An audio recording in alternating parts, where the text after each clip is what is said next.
Within the Graph Type dialog box, you can specify a number of different options. For instance, you can change the graph type to one of the other available graphs. You can specify whether the value axis appears on the left side, the right side, or on both sides.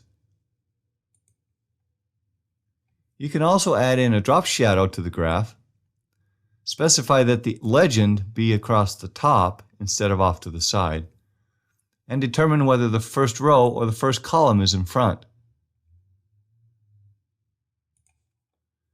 You also have control, as a percentage of the entire graph, of the column width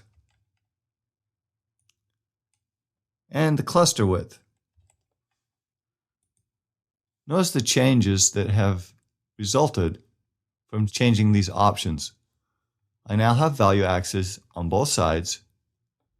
I have much thinner groups and columns, and my legend is across the top. I can revisit these options at any time